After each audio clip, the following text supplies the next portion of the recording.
In their third speech, Sidewalk trying to say that they win this debate on the basis of a single stakeholder, and that is the local.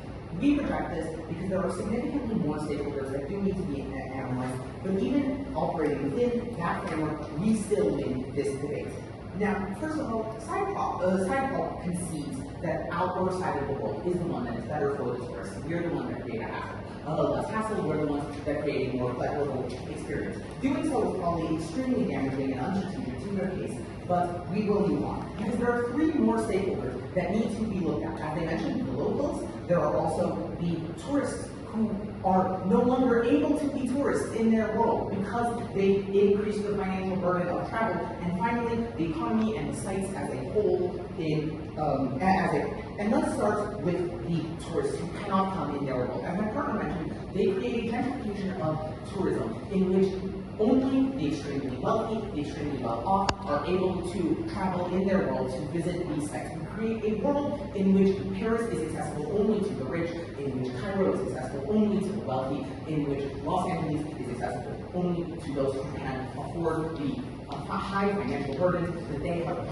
But additionally to that, they have not answered how they would open up tourism for the less well-off, how they would ensure that the modern-day ability for the middle class to encounter a trip every once in a while, obviously not as often as the wealthy, but still encounter travel is which exists in our side. They have not explained how they would address this inequality on their side of the house. But secondly, let's look at the locals. My partner said that the locals themselves are also tourists. What she means by this is that the fact of the matter is the population of Los Angeles, of Paris, of Cairo are also the same population that is, at least in our side of the world, allowed to engage in tourism, that on your side of the world they aren't, because, as we mentioned, they are probably less well off. But additionally to that, we've created a world, we've shown you a world in which tourism benefits the locals substantially. On their side of the house,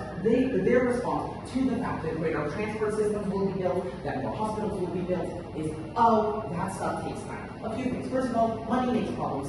Money solves problems much faster. But secondly, even so, since they don't like this answer very much, we can also say that on our side of the house, we create a much stronger incentive for the states to address these problems rapidly and efficiently, whereas on their side of the house, they don't have this incentive because the number of tourists is capped. They will have a flow of tourists that is constant, but that is not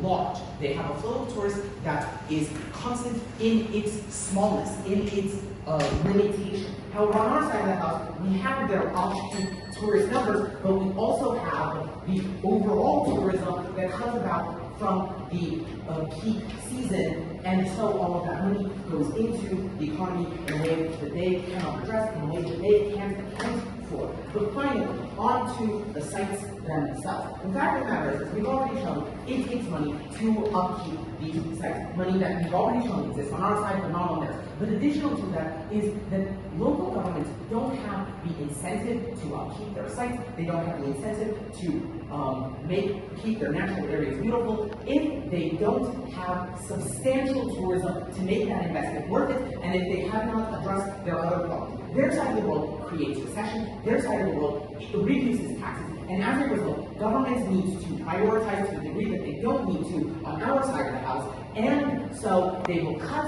funding into preservation because their side of the house reduces the return on investment while also reducing the total ability to pay. We have the side of the house that is better for tourists as they conceded, but also better for the locals, better for the economy, better for the society, and better for the site. It is better on all fronts. So proud to oppose.